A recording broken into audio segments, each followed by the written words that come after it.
Welcome to the Sports Card Lessons Podcast with me, your host, Ken.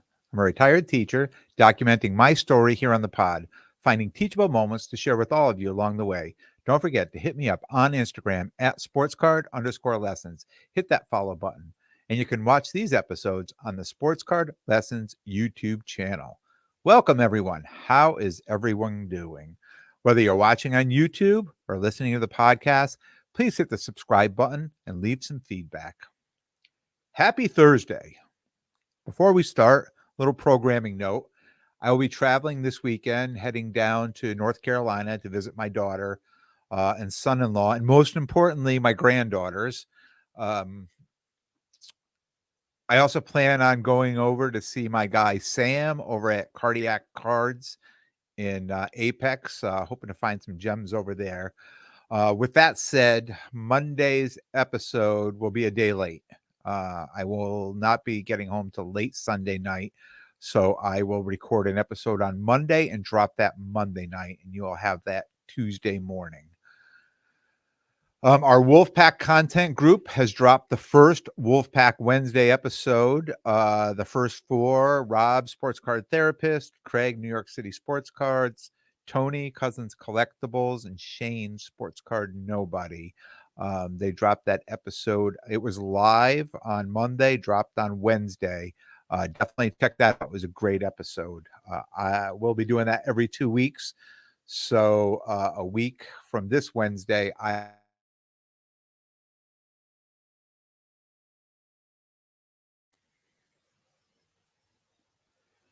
excited. My Chiefs are back to the AFC game for the fifth time. A little nervous about that ankle injury Mahomes suffered this past weekend. It didn't look good, but if anybody is going to be able to play through it, I think it would be him, being the stud that he is. And I'm also a little nervous about that Cincinnati curse. It looks like we can't beat these Bengals. That's been developing for a while. So yeah, hoping for the best. Hoping Mahomes is 80 or 90%, and hoping we can take the Bengals this year and get back to the Super Bowl. I'm hoping my plane coming back from North Carolina Sunday night has Wi-Fi, so I can watch the second half of the game, Chiefs Bengals. I will be in the air Sunday night from 8:05 to 9:40, which if it's not, I'm going to miss the exciting conclusion. You might say poor planning, but look, it was the only flight I could get Sunday night, and I knew when I booked it, I knew it was going to be an issue, but it was the weekend and it was that Sunday night, and you know what, family is always more important. On the NFC side, Eagles and 49ers. My son-in-law, who is from Philly, and his family, they have season tickets to the Eagles. And my granddaughters, who are now automatically Eagles fans by blood, I will be rooting with them for the Eagles this weekend. And, I've talked to them a few times. Wouldn't it be great to see Chiefs and Eagles in the Super Bowl for the two of us? So yeah, that's it there. So let's jump into today's episode. Collector, flipper, or both? Can it be both? Is it okay to be both? Well, the people in the hobby agree we are all a little both. When you call yourself a collector in the hobby, that one word, you separate yourself from everyone else in the hobby, especially those who jumped in during the pandemic to make quick money. And you'll see this all the time, people saying, no, I'm a collector. Not like these guys, all these guys who jumped in for the quick buck. I'm not like them. I'm a collector. I've been here a long time. Almost putting themselves just a little bit above everyone else, in the hobby, or the new people in the hobby anyways. And they're always saying, I'm here for the love of the cards, period. That's it. The love of the cards. But how many times have you heard someone who describes themselves as a true collector And I hear this all the time. I've taken a lot of content, I hear a lot of interviews online, and they'll say, yep, I moved this card and that card to free up some cash to purchase a better card. Is that flipping? Has that collector now become a flipper? I mean, because that's basically what flippers are doing, right? They're flipping cards, make a profit, buy another card, make more profit, right?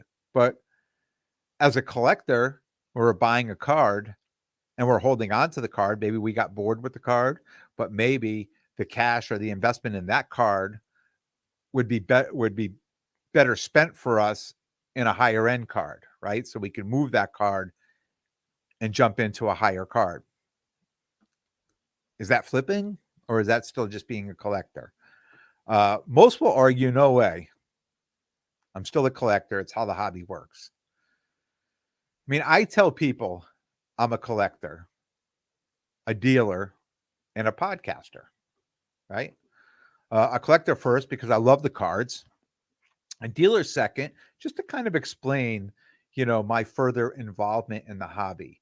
Um, and I think it explains a lot about me and who I am when I tell people I'm a dealer at a show.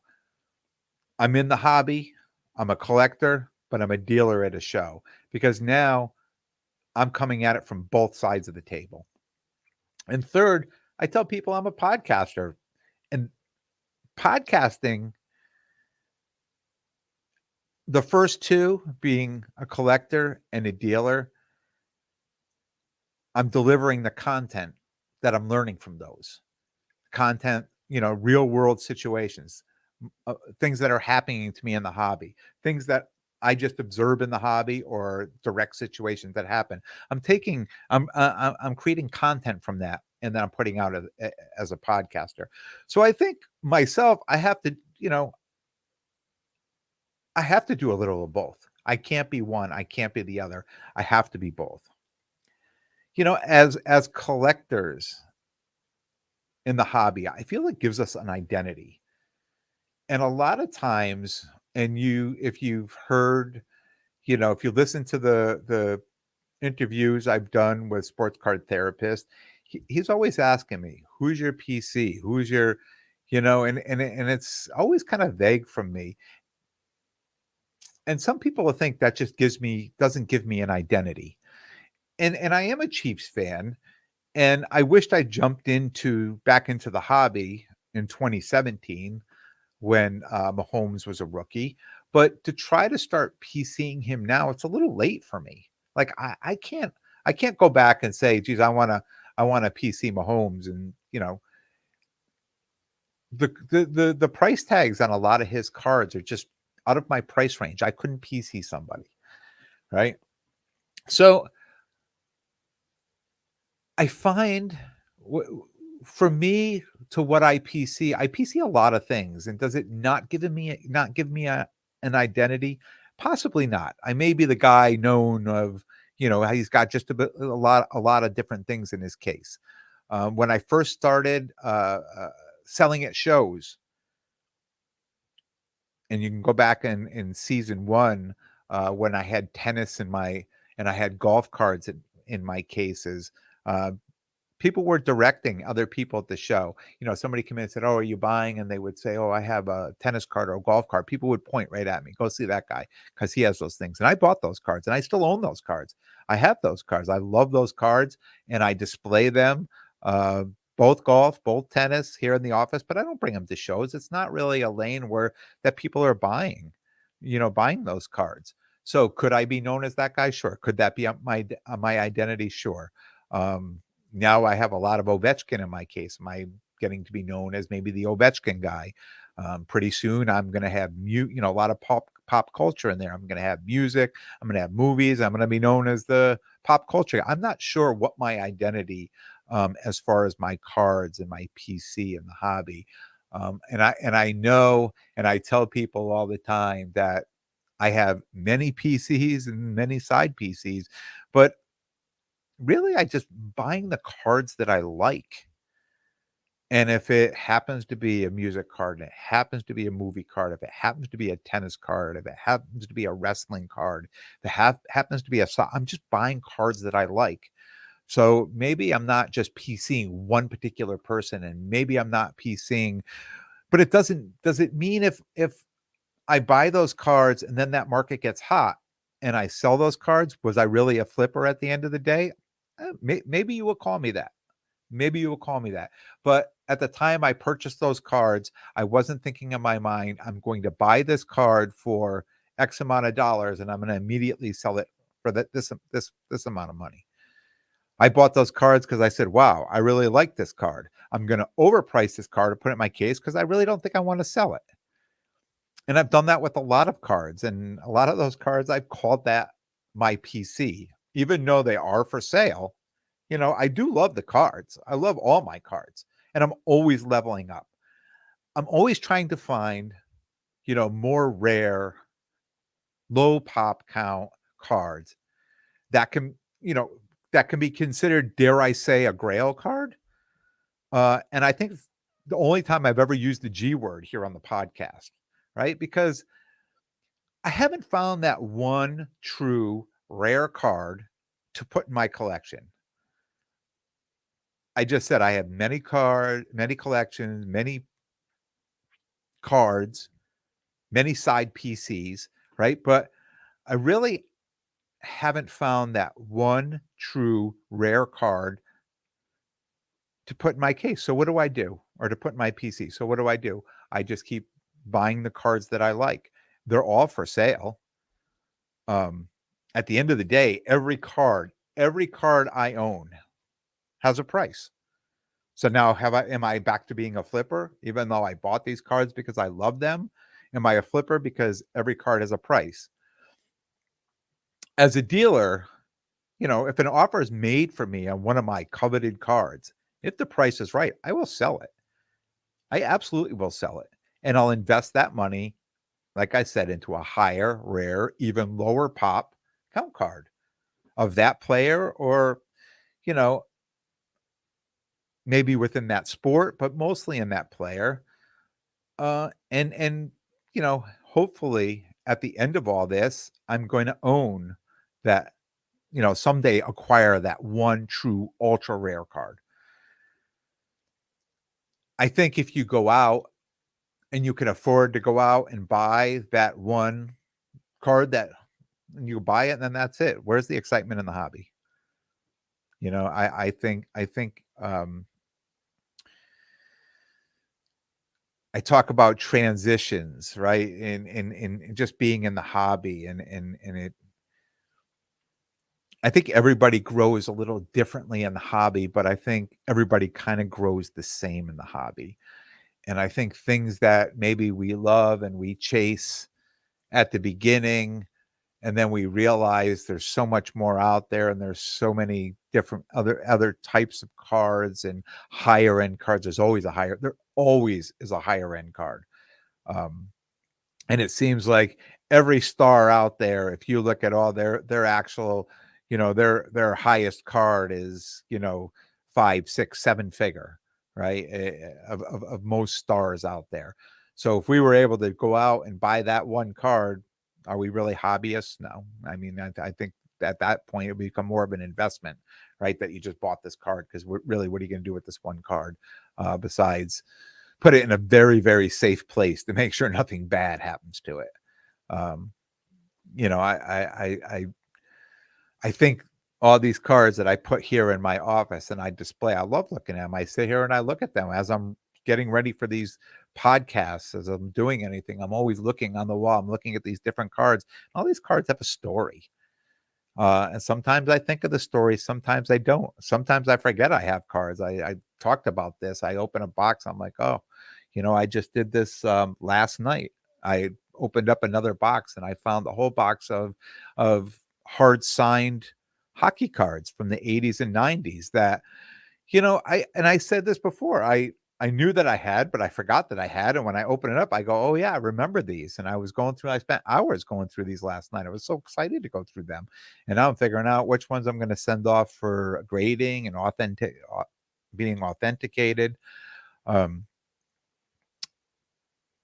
but at the end of the day, probably most of them will be for sale, right? It's something that I've acquired, something I like. At the time I bought those, I think it was back in the late 80s, early 90s when I bought a lot of these cards.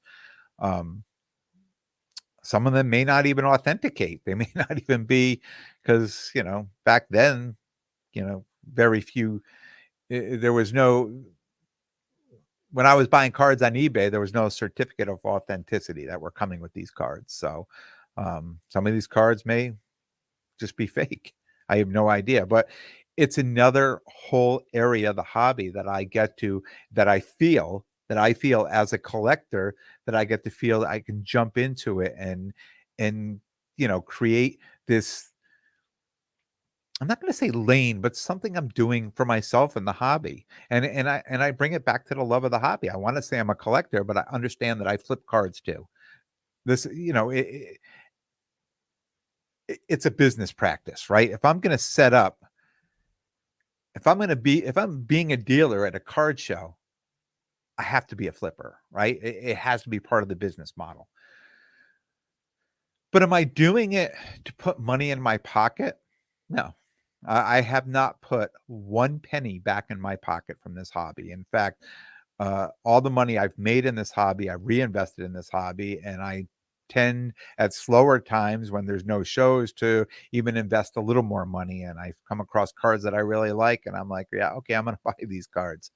Uh, I owe it to myself, right? You've heard me talk about that. I owe it to myself to buy these cards, any way to convince myself. But, now I've bought into, I purchased, more cars. Now I've really invested more into the hobby end of it, but I'm still not pulling money back out of it.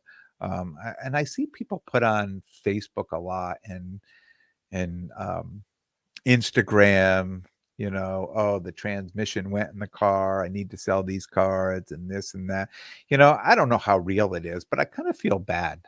I feel bad when I see these, and it's not like I'm feeling bad to go out and buy them, but I just feel bad that people may be in this situation, that they're forced to sell their cards, because you always hear the story. I've interviewed plenty of people that said, I had all these cards, and when life got in the way and I sold them, and it was, I wish I had the card back. I wish I didn't sell the card at that time. Um, and I think of those stories. When I read that, that's what I think in my mind. I think about hearing other people, talking about selling cards that they really didn't want to sell and really wish they had back at this point of their life. Um, so yeah, being a dealer at a card show, I have to be a flipper because I have to pay for the day, right? I have to pay for my travel, pay for my lunch, right? I have to pay for the table that I'm sitting at, um, that I'm selling at. And, I always say the first, whatever, so many dollar, whatever the table cost me, whatever my gas and my tolls or whatever it cost me to get here. I very rarely stay overnight, right? So whatever it cost me to get here, that got to make that money first. And I've talked about it. I tried to get away with it, and I'm back in 100%. My singles boxes are what pay for those things, and then the cards are a whole other thing. Um, I acquire more cards when I sell cards, and I try to keep that business model there. Is that the flipper mentality, or is that the collector mentality, or is it a little both? I honestly own thousands of cards, like boxes of cards, more singles than slabbed cards. Uh, and most of the cards I own are waiting. They're on the bench somewhere, waiting for their time to make it into the showcase or make it out to go to grading. And that was the prospecting part of me. And as a collector, we haven't even talked about prospecting. I mean, where does prospecting come in? Is prospecting on the collecting side? Is it on the flipper side, or is it both? I mean, I guess it just depends how you're doing it. If you're going out and picking up these young rookies, picking a card up and just trying to one, two, three exit quick and get rid of it. But what about someone like me who takes those cards and understands it's going to be a few years before anyone develops? So you've got the hot hand guy, the people everyone are chasing. 7, 8 out of 10 times, that's not the guy that ends up being the guy. It ends up being someone else that everyone kind of overlooked, and he ends up being better than that guy. So does it make sense just to buy all those rookie cards and just box them up and put them away? It is prospecting. It is with a flipper mentality, saying that it's going to be worth more down the road than it's worth right now. Taking a chance. It's like buying a lottery ticket, right? Or buying, I shouldn't say a lottery ticket, probably buying a stock or a mutual fund, hoping that its value is going to go up and not come down. So what lane does that fall into? Thousands of cards just sitting in boxes waiting for their time to shine. Probably one of the differences for me is I really enjoy looking at these cards. I go through these cards. I have some displayed. I don't have others displayed. But when I come on, especially when I moved, it was really an eye opener of some of the cards that I purchased that I really loved that I hadn't seen in a while. And I kind of promised myself that all those cards, that especially the slabbed cards, are going to be displayed somewhere. They're going in a case on a wall here somewhere. They're definitely going to be displayed. And then the singles cards, I have 5-row boxes of, rookies that are top loaded, from football and from soccer. I even have some baseball. The hockey ones I started going through last night. I have the 2-3 years of young guns, clear cuts, and all those things. And this kind of was driving this episode, because here I am pulling them out, going through them, and then looking up the values to see, should I maybe send these in for grading? How is this player doing? What's the value? What's the value? So, a collector will tell you they don't care about the value of the card, that they just want to own the card and they love the card that they own. So for me, it's a little bit of both, because being a dealer, I have to see, I have investments in these boxes that I hope are going to pay off at some point. So does that make me more of a flipper? Does that take me right out of the collector lane and put me in the flipper? And can we be a little both? Can I have my inventory to flip at a show, and can I have my PC that I collect? But my PC that I collect, I'm always trying to improve on. And I like to take money that's made on the dealing side and invest it into my PC. I try to, do 70-30, right? Take 70% of what I make, flipping cards, and put it back in, because it has to pay for more than just cards. It has to pay for travel. It has to pay for a table. So there's money going out. So I have to put more in, but I take that other 30-35% around there, right? And I like to put that aside, build it up, and then buy into other cards that I'm going to keep, that are going to be my PC cards. So it's almost, to me, it's like a whole business plan. I talked about having a whole side PC of tennis, just goats, all PSA 10s that I've been acquiring for years. When I started at the shows, I started buying off of people. I bought some online. I absolutely love these tennis cards. And if tennis got hot tomorrow and these cards were 5, 6, 7, 8, 10xing, I know they'd all be for sale, even though I love these cards, but there's cards that are better.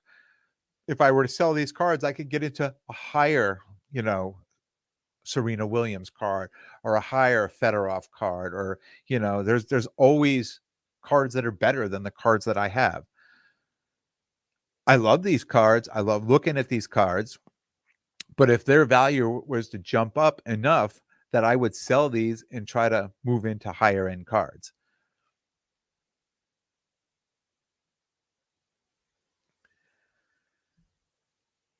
I have cards that I've been collecting from the 80s and 90s that I've never sold. And I've been going through these, and I just spoke a minute ago of going through the hard signed ones. And I had this whole discussion on Monday's episode about grading, right?